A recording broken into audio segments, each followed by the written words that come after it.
आप सभी का आज के सेशन में बहुत बहुत स्वागत है। और जैसा कि आप सभी को पता है कि हम इस सीरीज़ में क्या कर रहे हैं, और ये अभी तक जो सवाल हम लोग ले रहे हैं वो सभी आपके परीक्षाओं के आए हुए प्रश्न हैं, पिछली परीक्षाओं के एकदम आए हुए लेटेस्ट प्रश्न हैं।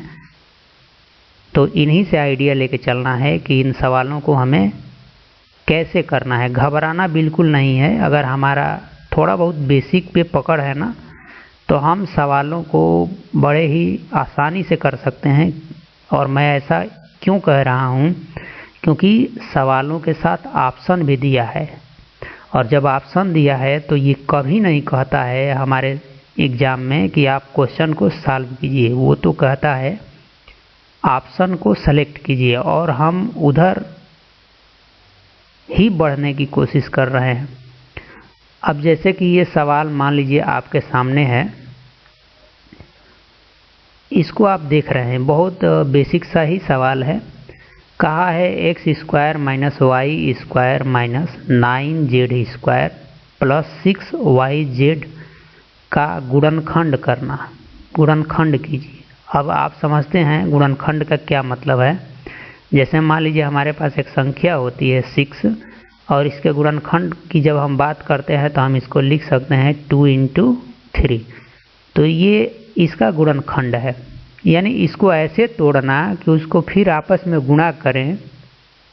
2 या 2 से अधिक खंडों में भी आप तोड़ सकते हैं, और उसका आपस में गुणा करें तो फिर वही संख्या प्राप्त हो। अब चूंकि यहाँ पे ये संख्या न होकर के एक अलजेब्रिक एक्सप्रेशन है, ठीक।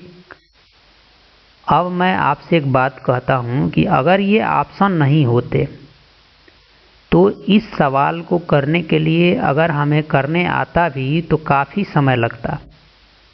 लेकिन मैं आपको बड़े ही यकीन और दृढ़ विश्वास के साथ ये विश्वास दिलाना चाहता हूँ कि देखिए, जब ऑप्शन होते हैं तो कम से कम 80 से 90% ऐसे सवाल हमारे एग्ज़ाम में होते हैं जिन्हें सॉल्व करने की ज़रूरत नहीं होती है, और देखते ही चुटकियों में कर सकते हैं हम लोग। तो यहाँ पे मैं आपको इस सवाल को ऑप्शन के माध्यम से ही सही ऑप्शन सेलेक्ट करने की विधि पे बात करूँगा। वो कोई स्पेशल विधि नहीं है, कुछ बेसिक अंडरस्टैंडिंग है, और ऐसी बात कहीं लिखी नहीं गई है। ये एकदम बेसिक अंडरस्टैंडिंग के बल पे होगा। अब जब हम ऐसी बात कर रहे हैं तो मैं आपसे ज़रा कहूँगा कि अच्छा किस तरह से ये सेलेक्ट होगा। एक बात ध्यान दीजिए कि इन्हीं 4 ऑप्शनों में से न कोई एक सही होगा। तो हम एक एक को देख लेंगे पैनी नज़र से, क्या ठीक। तो चलिए देखते हैं। और इसके लिए एक तो तरीका आप यहाँ पे समझिए कि अगर ये इसका गुणनखंड था तो हम इसका गुणा करके यहाँ पहुँच सकते थे। तो एक विधि ये है कि प्रत्येक ऑप्शन को उठाइए और गुणा करिए आपस में, और देखिए कि ऐसा आ रहा है, और जहाँ पे ऐसा आ जाएगा वो ऑप्शन सही हो जाएगा। तो ऐसा करना भी काफ़ी कठिन कार्य है, काफ़ी टाइम टेकिंग वर्क हो जाएगा। तो क्या इतना करने की ज़रूरत है? इतना करने की ज़रूरत नहीं है। देखिए, आप यहाँ एक्स स्क्वायर देख रहे हैं, ठीक। इस टर्म को पकड़िए, और यहाँ पे आप टर्म देख रहे हैं वाई स्क्वायर, ठीक। तो अब एक बात समझिएगा कि जब आप गुणा करेंगे तो कम से कम आपको एक्स स्क्वायर का टर्म दिखे और वाई स्क्वायर का टर्म दिखे, ठीक। और एक बात और ध्यान यहाँ पे रखना है कि ये वाई स्क्वायर का जो टर्म दिखे ये निगेटिव में दिखे, और एक्स स्क्वायर का टर्म दिखे पॉजिटिव में। कोई चिन्ह नहीं है तो कैसा दिखे? पॉजिटिव में। चलिए आइए इसके पास चलते हैं और देखते हैं कि कहाँ से मिल रहा है। देखिए, यहाँ इस x का इस x के साथ मल्टीप्लाई होगा तो ठीक है, एक्स स्क्वायर देगा। अब इस x का इन बाकियों के साथ मल्टीप्लाई करेंगे तो एक्स स्क्वायर नहीं आने वाला है, कुछ और आएगा। लेकिन हमें अब उससे अभी लेना देना कोई नहीं है। अब आपको वाई स्क्वायर ढूंढना है। देखिए, आप यहाँ से y को इस y के साथ लेके जाएंगे तो वाई स्क्वायर तो आएगा, लेकिन इसके आगे भी पॉजिटिव है और इसके आगे भी पॉजिटिव है, तो यह प्लस का वाई स्क्वायर देगा। जबकि हमको ढूंढना कहाँ है? माइनस का वाई स्क्वायर। और बाकी अब कोई ऐसा टर्म नहीं है जो वाई स्क्वायर दे। ठीक, यहाँ से वाई स्क्वायर मिल रहा था तो ये क्या दे दिया, ये दे दिया प्लस का। हमें क्या ढूंढना है, माइनस का। तो इस तरह से यहाँ से वो माइनस का वाई स्क्वायर नहीं मिल रहा है, अतः ये वाला ऑप्शन नहीं होगा। बी पे आ जाइए। जब आप यहाँ x के साथ करेंगे तो प्लस का एक्स स्क्वायर मिलेगा, प्लस का एक्स स्क्वायर। अब क्या ढूंढना है आपको, माइनस का वाई स्क्वायर। तो वाई स्क्वायर प्राप्त करने के लिए यहाँ से y को सेलेक्ट कीजिए और यहाँ से y को सेलेक्ट कीजिए। तो y का y में गुणा होगा तो y स्क्वायर होगा, और इसके आगे माइनस और इसके आगे भी माइनस, और माइनस माइनस का गुणा होगा तो क्या हो जाएगा, प्लस। यानी कि यहाँ पे एक्स स्क्वायर का जो टर्म है वो भी पॉजिटिव और वाई स्क्वायर का जो टर्म है वो भी पॉजिटिव। तो एक्स स्क्वायर तक तो ठीक है, लेकिन वाई स्क्वायर में हमें पॉजिटिव टर्म मिल रहा है, जबकि ढूंढना क्या है, निगेटिव। तो यह भी ऑप्शन आपका क्या हो जाएगा, गलत हो जाएगा। आप ज़रा यहाँ बढ़ जाइए। यहाँ जब आएंगे तो आपको एक्स स्क्वायर का टर्म तो ठीक है पॉजिटिव मिलेगा, लेकिन अब वाई स्क्वायर को जब यहाँ लाएंगे तो देखिए अब आप यहाँ से वाई स्क्वायर नहीं ढूंढ पाएंगे। कोई बाकी टर्म नहीं ऐसा बचा है जो वाई स्क्वायर दे, यही देगा। तो पहली बात कि ये तो 2y स्क्वायर दे देगा। दूसरी बात कि माइनस यहाँ और यहाँ माइनस मिलके क्या दे देगा, प्लस में दे देगा, जबकि आपको तो केवल माइनस का वाई स्क्वायर ढूंढना था। तो यहाँ से भी वो नहीं मिल रहा है। तो जब शुरू के ये दो टर्म ही बढ़िया से नहीं मिल पा रहे हैं तो बाकी टर्मों को चेक करने की क्या ज़रूरत है। और यहाँ पे आपने 3 ऑप्शन गलत कर दिया, तो ये जो बचा है इसका सही होना इसकी मजबूरी है। ठीक, आप चाहें तो इसको पूरा गुणा करके देख सकते हैं, इतना ही आएगा। लेकिन अगर यहाँ पे केवल इस 2 टर्म को चेक करने की बात करेंगे तो देखिए यहाँ पे एक्स स्क्वायर मिलेगा, यहाँ से वाई स्क्वायर भी मिलेगा, और इस के आगे माइनस है और इसके आगे प्लस है, तो यहाँ पे माइनस भी मिलेगा। अब हम आगे चेक नहीं करेंगे, क्यों, क्योंकि हमने पहले ही 3 ऑप्शन गलत कर दिया है, तो इसका तो सही होना इसकी मजबूरी है। ठीक, एक तो तरीका ये है। मैं उम्मीद करता हूँ कि ये तरीका आपको समझ में आया होगा।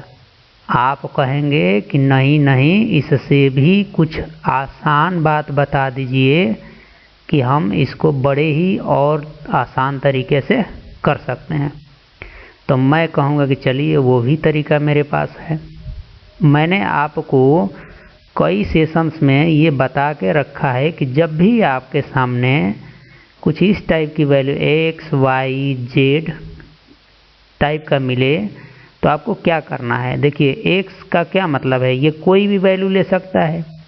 वाई का क्या मतलब है, ये भी कोई भी वैल्यू ले सकता है। जेड का भी कोई भी वैल्यू रख सकते हैं। एक्स के जगह पे आप कोई भी नंबर रख सकते हैं, 1 2 3 4। वाई के जगह पे उसी प्रकार और जेड के जगह पे भी उसी प्रकार। ठीक, तो मैं कहता हूँ कि चलिए अब इनको कुछ वैल्यू के हिसाब से देखने की कोशिश करते हैं। तो अब आप पूछेंगे कि क्या यहाँ पे हम x की भी वैल्यू लेंगे, y की भी वैल्यू लेंगे और z की भी वैल्यू लेंगे। मैं कहूँगा कि नहीं नहीं, यहाँ भी चालाकी आपको बरतनी है। आपको सिर्फ वही वैल्यू चूज करना है जिससे कि ये थोड़ा सा आसान दिखे, जिससे कि आपका काम चल जाए। बहुत ज़्यादा बवाल में पड़ने की ज़रूरत नहीं है। तो मैं कहूँगा कि आप z इज इक्वल टू क्या ले लीजिए, 0। z is equal to 0। जब z इज इक्वल टू 0 लेंगे तो यहाँ रखेंगे 0, तो ये पूरा टर्म क्या हो जाएगा, 0। यहाँ z की वैल्यू 0 और 0 से गुणा करेंगे तो ये पूरा टर्म 0। तो इधर का ये जो टर्म है ये पूरा क्या हो गया, 0 हो गया। ठीक, तो ये पूरा का पूरा टर्म से तो अब कोई लेना देना नहीं है। अब आपका यहाँ से सिर्फ बचा x square minus y square. तो जब x square minus y square होता है तो याद कीजिए a square minus b square, वहाँ पे आपको मिलता है एक्स प्लस वाई और एक ब्रैकेट में मिलेगा x माइनस वाई। अब चलेंगे अपने ऑप्शन के पास और ढूंढेंगे कि कौन वह ऑप्शन है जो ऐसा दे रहा है। देखिए, अब आइए आप यहाँ z इज इक्वल टू जब 0 रखेंगे तो ये पूरा टर्म 0, ये पूरा टर्म 0, तो यहाँ से आपको ब्रैकेट में मिलेगा x प्लस वाई और यहाँ से मिलेगा x प्लस वाई। तो ऐसा नहीं मिल रहा है, तो ये वाला ऑप्शन नहीं होगा। यहाँ आ जाइए, देखिए z का मान 0 रखेंगे तो ये 0 और फिर ये वैल्यू 0। अब आपको मिला क्या, देखिए यहाँ से x माइनस वाई और यहाँ भी x माइनस वाई, जबकि आपको एक x प्लस वाई चाहिए था, तो ये नहीं मिला। यहाँ आ जाइए, जब z इज इक्वल टू आप 0 रखेंगे तो ये 0 और जब z इज इक्वल टू रखेंगे तो ये 0, तो यहाँ देखिए x माइनस वाई मिला और यहाँ x माइनस 2y मिला, तो यह भी नहीं होगा। तो जब 3 गलत कर दिए तो चौथे को चेक नहीं करने जाइए, थोड़ा भी समय बर्बाद मत कीजिए, इसका सही होना ही है। हालांकि यहाँ पे सीख रहे हैं तो आइए चेक करके देख लेते हैं। 0 रखेंगे तो ये वैल्यू 0 और 0 रखेंगे तो ये वैल्यू 0, तो देखिए आपको यहाँ से मिल रहा है x प्लस वाई और यहाँ से मिल रहा है x माइनस वाई, इसलिए ये ऑप्शन क्या हो जाएगा, सही हो जाएगा। मैं उम्मीद करता हूँ कि ये सभी बात हमारी आपको समझ में आई होगी और निश्चित रूप से आप इस सीरीज से जुड़ के अपनी ऑप्शन सिलेक्शन स्किल को बेहतर करने का प्रयास कर रहे होंगे। और मेरे साथ अब तक बने रहने के लिए आप सभी को बहुत बहुत धन्यवाद। मिलेंगे फिर किसी अगले सेशन में किसी नए सवाल के साथ जो कि आपके एग्ज़ाम में पूछे गए होंगे, और फिर बेहतरीन स्किल सीखने का प्रयास करेंगे और अपने बेसिक अंडरस्टैंडिंग के लेवल को थोड़ा और बढ़ाने की कोशिश करेंगे। धन्यवाद।